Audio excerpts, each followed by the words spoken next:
Good afternoon. Welcome to the IELTS speaking test by the IELTS workshop. My name is Q.Tân and I will be your speaking examiner today.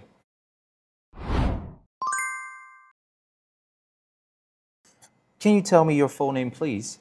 My full name is Nguyễn, but you can call me Quinn or, Harry, which is my English name that I often use. Okay, Quinn.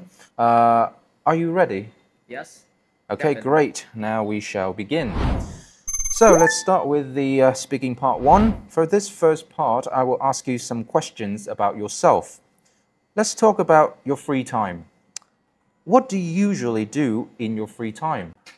Well, since I'm only free on Sunday, so, on Sunday, first I would just, decide to be a little bit more idle than usual by staying on the back or maybe a little bit longer than usual. And then, after that, after getting dressed, having some breakfast, I would just continue slouching on my sofa for another half an hour. And then, I will fully focus on what I do, which is, usually on Sunday, I will just focus on my kind of hobby. Usually in the afternoon, I just go around, take some pictures at my university. That's it. Okay. Do you prefer spending free time alone or with others? For me, it's kind of a hard question because usually my preference for spending time with others or spending time for myself usually based on my mood. If one day if I feel energized or exuberant, I would just hang out with my friends if we have made some appointments in advance. However, usually I would just choose to go back to my hometown to see my parents.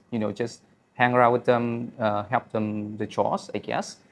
On the flip side, if my day is kind of gloomy or if I feel out of sorts, spending time for myself is probably my go-to choice. Okay. Let's move on to the topic of cooking. Do you enjoy cooking? Well, I really love cooking, much as my cooking skills is not so good. I mean, judging my cooking skills, I only give it like a 5 out of 10.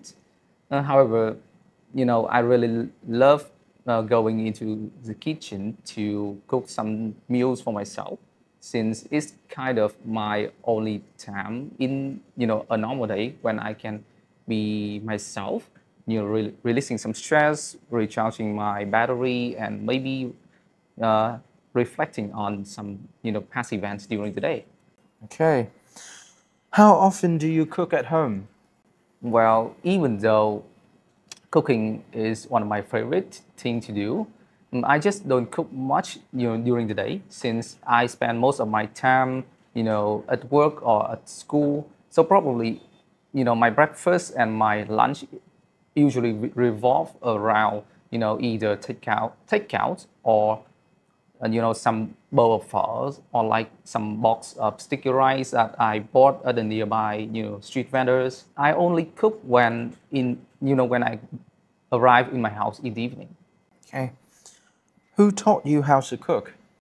Well, frankly speaking, it's kind of hard to point out who actually responsible for teaching me how to cook. I used to live with an extended family for at least 10 years before we moved to another town to settle down. I mean, at that time, I lived with my grandparents, my cousins, and even some of my relatives in under one roof. So it was really great to for me to observe them. I could learn some like different cooking skills and cooking techniques, all of which just like contributed into my own cooking skills. So it's kind of a hard question to answer. Okay, thank you. That is the end of part 1. Now for part 2, I'm going to give you a topic, and I'd like you to talk about it for 1 to 2 minutes. Before you talk, you will have 1 minute to think about what you're going to say, and you can make notes if you wish. Here's your paper and pencil, and this is your topic. Your 1 minute of preparation starts now.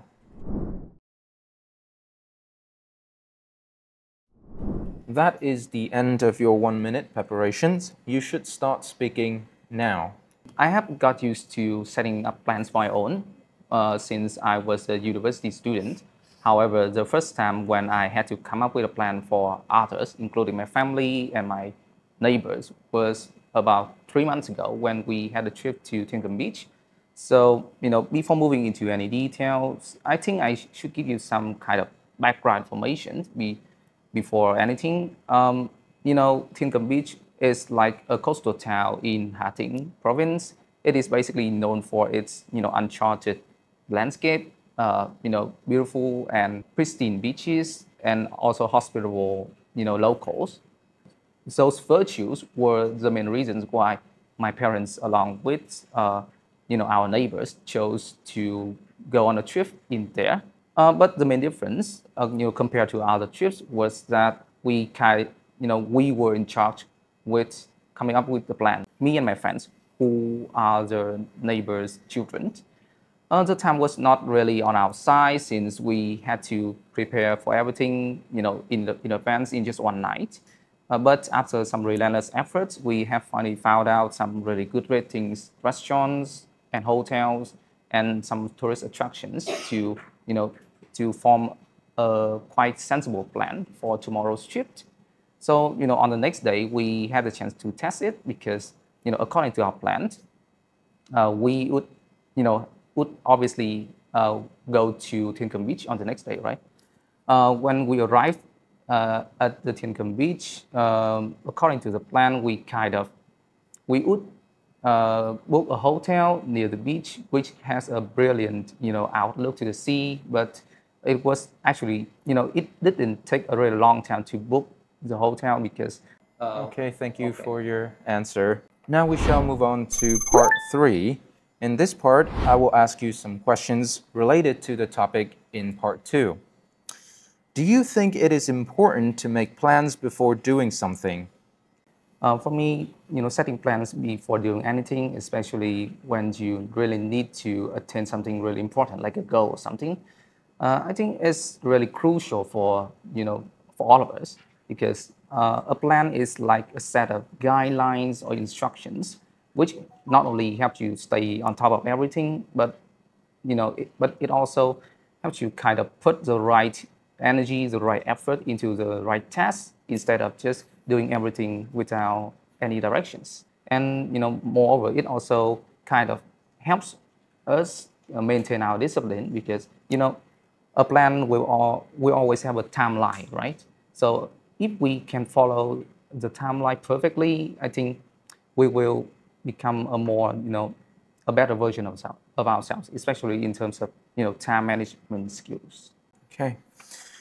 What are the advantages of making plans with other people?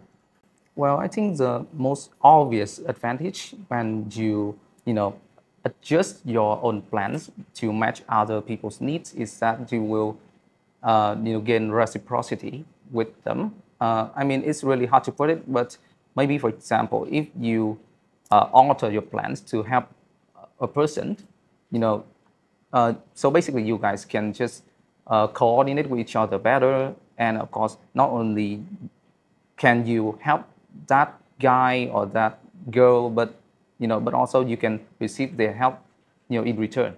So basically, it kind of creates a win-win situation. Why do some people dislike following a plan? Technically, there are many cases when we see so many people who are not fond of following a plan, and I think it all comes down to their personality. Because if a person who is inherently adventurous, I think they would just embrace the risk, and they just love enjoy an adrenaline rush when they face or encounter any kinds of problems. On the other hand, maybe the reason behind those who really like following plans is that they prefer stability, so they just don't want to change anything. Okay. Do you think young people and older people plan things differently?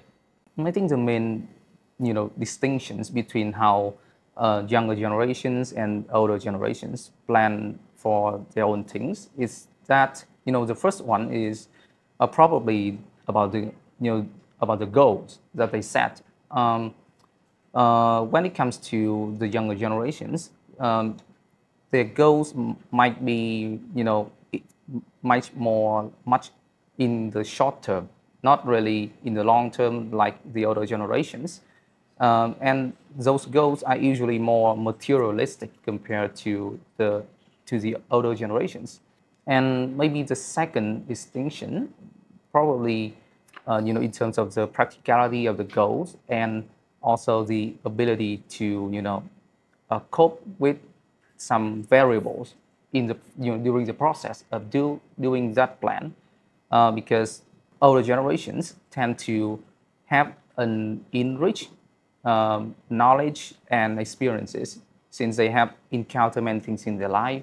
So they will be more thoughtful in terms of planning, and of course they will come up with several solutions for problems which can incur during the process.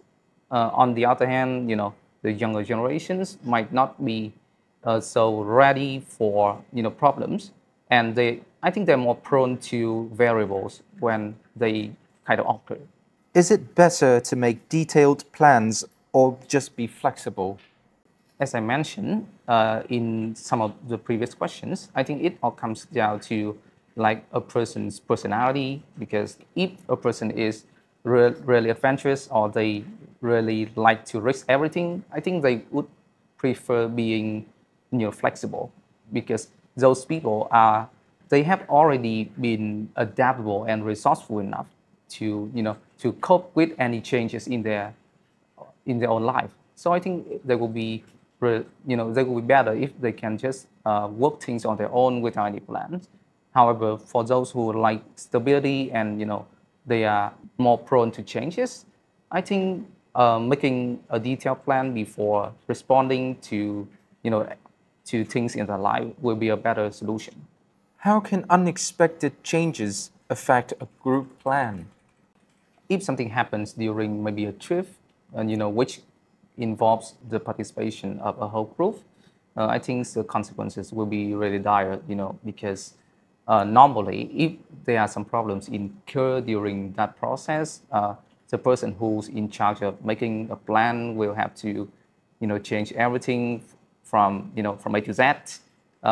In the worst cases, they have to, do it from scratch. Basically constructing everything, and of course, it will ruin all the fun of the trip and create a kind of really bad sentimental sensation. Sorry. Okay, thank you very much. That is the end of your speaking test. Okay, rồi thì bây giờ mình có một chút những cái nhận xét. Nào thì mình sẽ bắt đầu với cả tiêu chí đấy là fluency and coherence, độ trôi chảy và cái độ mạch lạc của em. Thì nhìn chung thì các cái câu trả lời của em khá là dài, right? Đều có cái sự phát triển và mở rộng, và em có sử dụng được đa dạng những cái cách mở rộng khác nhau. Nó không chỉ là trả lời xong rồi giải thích nó, xong rồi ví dụ đấy, cái cấu trúc rất là phổ biến, đúng không nào, mà em còn sử dụng được những cái phương pháp khác. Ví dụ như em có trả lời theo hướng đấy là it depends, để em trình bày cả hai cái phương diện của cái câu hỏi đó. Rồi là đặc biệt trong cái phần part 2 của em thì em có triển khai cái câu chuyện của mình, cái câu trả lời của mình thành một cái câu chuyện, nó có cái mạch ý, nó mở đầu, mở bài, thân bài, kết bài đấy. Rồi là em có sử dụng được nhiều những cái từ nối, right? However, on the other hand, nó thì giúp cái bài nói của mình có sự liên kết nó, và giúp cho người nghe người ta dễ dàng là nắm được cái mạch ý, cái hướng đi của cái bài nói. Em không bị lặp lại các cái idea quá nhiều. Tuy nhiên thì có đôi chút những lúc mà mình hơi chần chừ, đúng không? Nó hơi bị ngập ngừng một chút, nó rồi là phải quay lại sửa lại thông tin. Ví dụ như đoạn take out em phải nói lặp lại 2 lần chẳng hạn. Tuy nhiên thì những cái đấy thì nó cũng chỉ đếm trên đầu ngón tay thôi đó, và nó cũng không ảnh hưởng đến cái độ hiểu hay là cái sự mạch lạc của bài đó.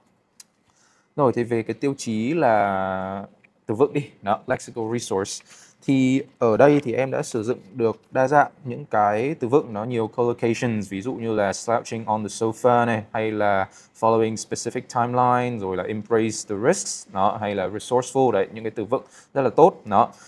Tuy nhiên thì có một số những cái chỗ mình sử dụng từ nó chưa được tự nhiên cho lắm. Ví dụ như anh nhớ có đoạn em nói đến là có lợi cho cả hai bên đấy đúng không? Đó, thì em dùng từ kiểu là reciprocity, right? Reciprocity thì cái từ đấy nó hơi formal đó, và nó chưa được thực sự là tự nhiên khi mà mình dùng trong cái bài speaking. Nó mình chỉ cần đơn giản nói là nó beneficial for both sides đó, thế là được rồi. Ok, về cái tiêu chí đấy là grammar đi nào. Về ngữ pháp thì nhìn chung là ngữ pháp của em đa phần là tốt đúng không nào? Đó, đa số các câu thì là error free đấy, không có lỗi đó, và em cũng đã có sử dụng đa dạng các cái câu đơn, câu ghép, câu phức kết hợp với nhau đó, cho thấy là cái sự đa dạng về cấu trúc câu này, rồi cũng đa dạng những cái kiến thức ngữ pháp đó, đa dạng các thì, quá khứ, hiện tại, hoàn thành, câu điều kiện đó. Rồi thì bây giờ đến thì về lỗi của mình nó thì nó chỉ cũng là những cái lỗi nhỏ thôi đó. Anh nghĩ cái này chắc là cũng là do mình đi nói thì khi mà mình nói đúng không đó thì mình có hơi lo lắng một chút, vậy nên là mình có đôi khi mình hơi mắc những cái lỗi ngữ pháp nhỏ, giống như kiểu là em nói là giúp bố mẹ với cả cái việc nhà thì em chỉ nói là help them the chores mà không có with ở đấy chẳng hạn, hay là khi mà có một câu mệnh đề quan hệ who responsible for thì đấy thiếu is, đúng không? Who is responsible for, hoặc là có một số chỗ ở trong phần part 2 thì anh chưa nghe thấy cái phần phát âm đuôi ed ấy, right? Vậy nên là người ta có thể hiểu nhầm là bây giờ bạn này quên trượng từ nó, hoặc là bạn này dùng sai thì này. Rồi, ok, thì đấy cũng có một số những cái lỗi ngữ pháp như vậy đó, tuy nhiên thì cũng chỉ là lỗi nhỏ thôi và nó không ảnh hưởng đến cái độ hiểu của giám khảo. Ok, và cuối cùng thì đấy là cái tiêu chí về mặt phát âm. Đấy, nhìn chung thì phát âm của em cũng tương đối tốt rồi, các từ là phát âm chính xác, đấy, có trọng âm đầy đủ.